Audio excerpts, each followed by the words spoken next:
Lab 4, the motion of a spring.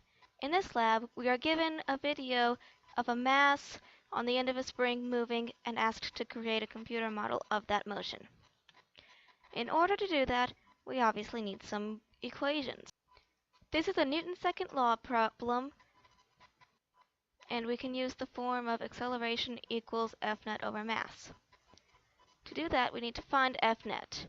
Well, we've got a mass on the end of a spring, and the system is just like this. So the only things are the contact force of the spring and the weight force on the ball. So the gravitational force is easy because it's simply g times mass.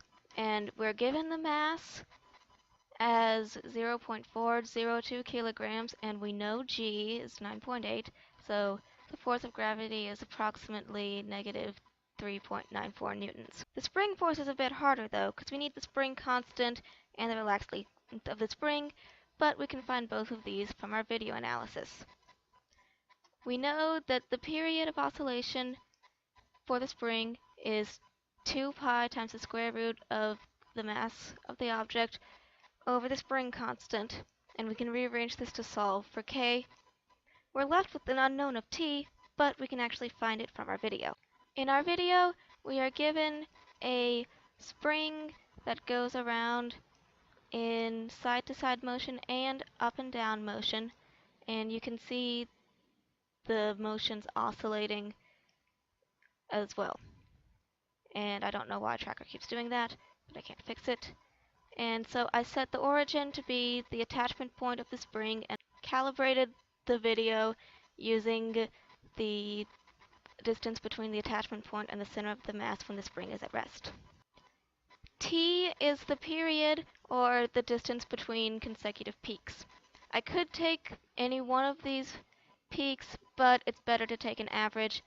So I went from the first peak here to the, well, low really, to the third low here, and Tracker conveniently points out the times for us.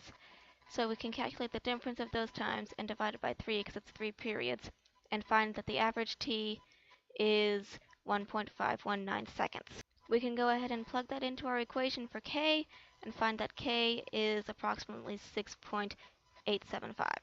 We can now use this value of k to find the relaxed length of the spring. We're taking this as a closed system, so F net equals 0, which means that the magnitude of F graph equals the magnitude of F spring, and we have equations for both. So taking the magnitude there, we have mg equals k times the length of the spring minus the relaxed length of the spring. We can solve this for L0 and insert our value for k and find that the relaxed length of the spring is approximately 0.127 meters. We now have enough data to initialize a model. So it starts off pretty normal. Note that we used the helix object to model the spring. I imported the known values. I got the position from my CSV file, and I create this object, this red ball, to track the observed data, because the blue ball just tracks the motion of the predicted data. I then I add in the rest of these constants, and I set the initial energies, and then I also create a graph. Then in the loop, I store the initial energies, then I calculate the gravitational force, spring force, and net force. Then I apply Newton's second law to update the position of the ball. I also update the spring and the energies and calculate the difference in energies. And then I update the arrows and the ball that is tracking the observed motion. Putting it all together, we see the observed spring and the predicted spring matching fairly close, and we also see these position graphs. They don't match too well, but that's because of a combination of things, some of which are that I'm not very good at tracking things in Tracker, and also that we're ignoring air resistance and any potential swiveling of the mass where it's attached to the spring. So these don't match exactly, but they're close enough to call it a decent working model. I also claim that this model does satisfy the energy principle. I will show that by graphing the energy changes.